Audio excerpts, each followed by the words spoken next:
हर इंसान की जिंदगी में एक मोड़ आता है। आज की कहानी उसी मोड़ की है, जहां से शुरू होती है तौबा, तालीम और तकदीर की नई राह। अस्सलामु अलैकुम वरहमतुल्लाहि वबरकातु।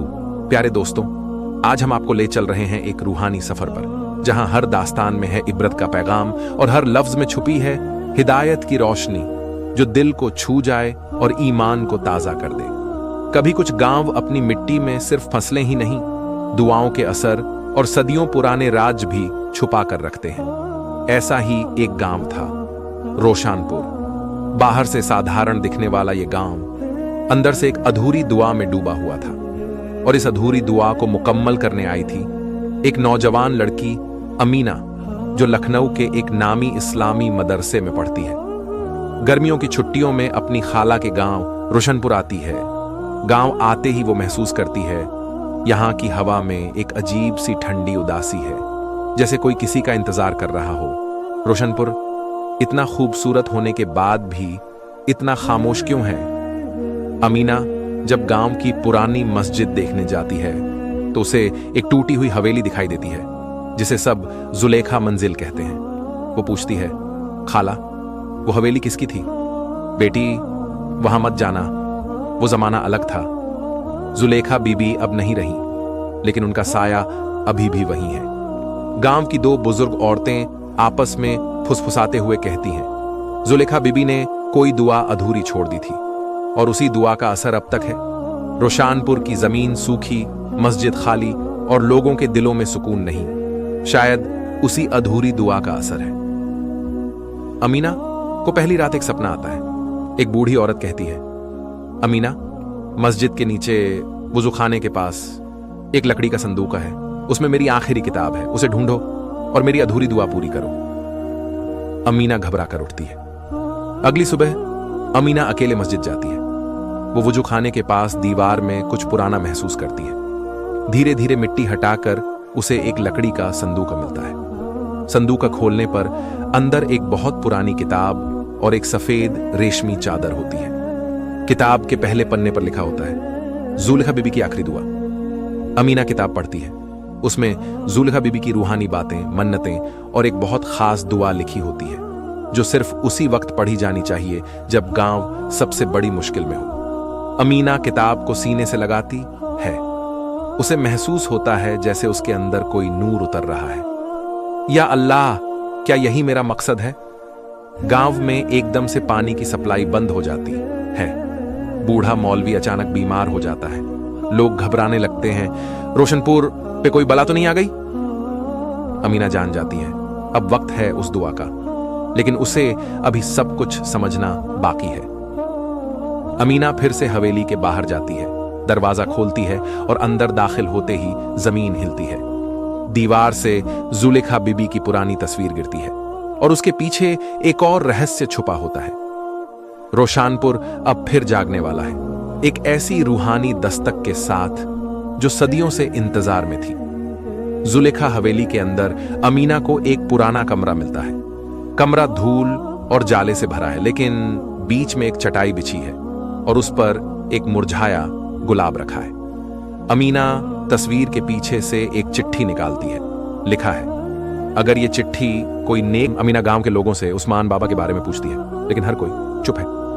उस्मान बाबा, वो तो सदी भर पहले दरगाह के पास रहते थे। कहते हैं उन्होंने जुलेखा बीबी की रूहानी बातों का मजाक उड़ाया था, और तब से उन्हें किसी ने नहीं देखा। अमीना पुरानी दरगाह पर जाती है। वहां एक सूखा कुआं के पास बैठा एक बूढ़ा फकीर दिखता है। जुलेखा की चादर तू ले आई है ना? अमीना चौंक जाती है। आप कौन हैं? मैं वही हूं जिसने जिंदगी भर पछतावा है। मैं ही हूं उस्मान बाबा। अमीना किताब खोलती है और उस्मान बाबा के सामने माफी की दुआ पढ़ती है। हवा तेज चलती है, दरगाह का दिया बुझ जाता है और फिर एक रोशनी फैलती है। उस्मान बाबा रोते हुए, जुलेखा, तूने मुझे माफ कर दिया। अल्लाह ने रहम फरमाया। अब रोशनपुर को सुकून मिलेगा। उसी रात गांव के तालाब का पानी सूख जाता है। जानवर बीमार पड़ने लगते हैं। एक बच्ची नूरा लापता हो जाती है। गांव में हड़कंप मच जाता है। कभी कभी माफी के बाद भी इम्तिहान बाकी रह जाते हैं। किताब का दूसरा रहस्य अमीना किताब का अगला हिस्सा पढ़ती है। उसमें लिखा है, जब गांव मुसीबत में हो तो मस्जिद में 7 मोमबत्तियां जलाई जाए और चादर को नूर के नीचे रखा जाए। अमीना किताब की आखिरी आयत पढ़ती है, या रहमान या रहीम, जुलेखा की दुआ को मंजूरी अता फरमा। आसमान से बारिश की बूंदें गिरती हैं। पूरे गांव में पहली बार बारिश होती है। तालाब भर जाता है। नूरा सही सलामत वापस मिलती है। गांव की मस्जिद में लोग सजदे में झुक जाते हैं। अमीना हवेली की ओर जाती है। वहां अब फूल खिले हुए हैं। रोशनपुर जाग उठा है, लेकिन दुआ अभी मुकम्मल नहीं हुई, क्योंकि सच्चा इम्तिहान अब शुरू होगा। अमीना की वजह से गांव में एक नई रूहानी हवा बहने लगी है। लोग नमाज की तरफ लौटने लगे हैं। मस्जिद में रौनक आने लगी है। तालाब में फिर से पानी है। फसलों में हरियाली लौट आई है। गांव में एक रहस्यमयी अजनबी आता है। सर पर सफेद टोपी, हाथ में लकड़ी की छड़ी और आंखों में अजीब चमक। ये कौन है? किसी को कुछ नहीं मालूम, पर मस्जिद के पास ही बैठा रहता है। अमीना उसे देखती है। अजनबी उससे कहता है, हर दुआ कबूल नहीं होती, कुछ दुआएं इम्तिहान बनकर आती हैं। तैयार रहो। अमीना फिर से हवेली जाती है। वहां दीवार पर एक दरार बन गई है। दरार के अंदर से एक और संदूक निकलता है।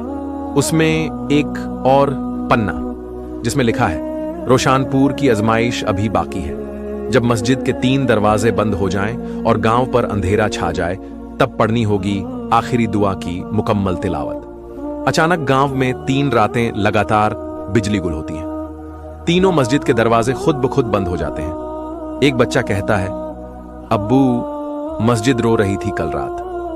गांव का पुराना मौलवी बीमार होकर बोल नहीं पा रहा। लोग डरने लगते हैं। अमीना खड़ी होती है मस्जिद के सामने। वो लोगों को इकट्ठा करती है और कहती है, अगर जुलेखा बीबी की दुआ को हमने जिंदा किया है तो हम अब पीछे नहीं हटेंगे। वो चादर को मस्जिद में फिर से बिछाती है। 7 मोमबत्तियां दोबारा जलती हैं, लेकिन इस बार हवा उन्हें बुझाने लगती है। अजनबी अचानक अमीना के सामने आता है और कहता है, मैं कोई इंसान नहीं, मैं उस दुआ का निगहबान हूं जो अब तक मुकम्मल नहीं हुई। जुलेखा की आखिरी ख्वाहिश थी कि कोई सच्चे दिल से गांव को रोशन करे, बगैर बदले, बगैर नाम के। क्या तुम वो काम कर सकोगी? अमीना की आंखों में आंसू हैं। वो कहती है, मैं कुछ नहीं, बस एक जरिया हूं। अगर मेरा नाम मिटाकर रोशानपुर को रोशनी मिलती है तो मुझे मंजूर है। जैसे ही अमीना तिलावत खत्म करती है, मस्जिद की दीवारों से नूर निकलता है। गांव पर तेज बारिश होती है, लेकिन सिर्फ रोशनपुर पर। गांव का हर बच्चा, बूढ़ा, औरत, सब सजदे में झुक जाते हैं। अजनबी मुस्कुराकर गायब हो जाता है। जुलेखा बीबी की तस्वीर पूरी तरह साफ हो जाती है। उसमें अब नूर है और तस्वीर से एक फूल झड़ता है, बिल्कुल वही जो अमीना ने पहले दिन देखा था। रोशानपुर की अधूरी दुआ अब मुकम्मल थी, लेकिन अमीना के लिए एक और मोड़ आने वाला था। आखिरी मोड़ की पहली रोशनी। अमीना मस्जिद के आंगन में बैठी है। गांव वालों की आंखों में सुकून है, लेकिन अमीना के चेहरे पर गहराई है। एक बच्चा उसके पास आता है और कहता है, आप अब क्या करोगी? वो मुस्कुराकर कहती है, अब वो करूंगी जो जुलेखा बीबी ने शुरू किया था। अमीना हवेली में मौजूद संदूक के नीचे एक पत्थर सरकता है। वहां से एक और आखिरी चिट्ठी मिलती है।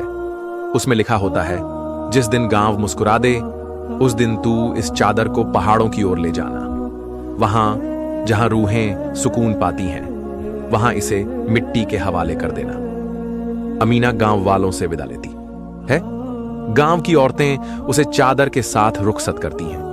बच्चे उसके पीछे दौड़ते हैं। गांव का मौलवी आंखें नम करके कहता है, तू इस गांव की रूह है बेटी। अमीना अकेली एक छोटी सी गठरी के साथ पहाड़ों की तरफ निकल जाती है। 3 दिन के सफर के बाद अमीना एक पुरानी दरगाह पर पहुंचती है, जो बरसों से वीरान है। जैसे ही वह चादर को अंदर रखती है, दरगाह की दीवारें हल्की हल्की चमकने लगती हैं। जुलेखा की आखिरी दुआ थी, कोई ऐसा आ जाए जो खुद मिटकर रोशनी करे। तू वही है। अब तू चुपचाप लौट जा, या हमेशा के लिए यहीं रुक जा। अमीना कहती है, मैंने खुद को कभी नाम के लिए नहीं देखा। अगर मेरा रुकना किसी की रोशनी बन सकता है तो मुझे यहीं रहना मंजूर है। अमीना दरगाह में इबादत में बैठ जाती है। हवा में एक सुकून भर जाता है, फूल झड़ते हैं, दरगाह में रौनक लौट आती है। उसी वक्त एक और चमत्कार होता है। मस्जिद की मीनार से एक सफेद कबूतर उड़ता है जो कभी नहीं देखा गया था।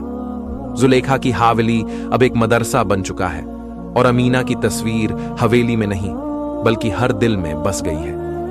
रोशनपुर की दुआ मुकम्मल हो गई क्योंकि किसी ने अपनी पहचान भुला दी और सिर्फ रोशनी बनकर रह गई। ये सिर्फ एक कहानी नहीं, एक नसीहत है। अगर दिल तक पहुंचे तो इसे आगे बढ़ाइए।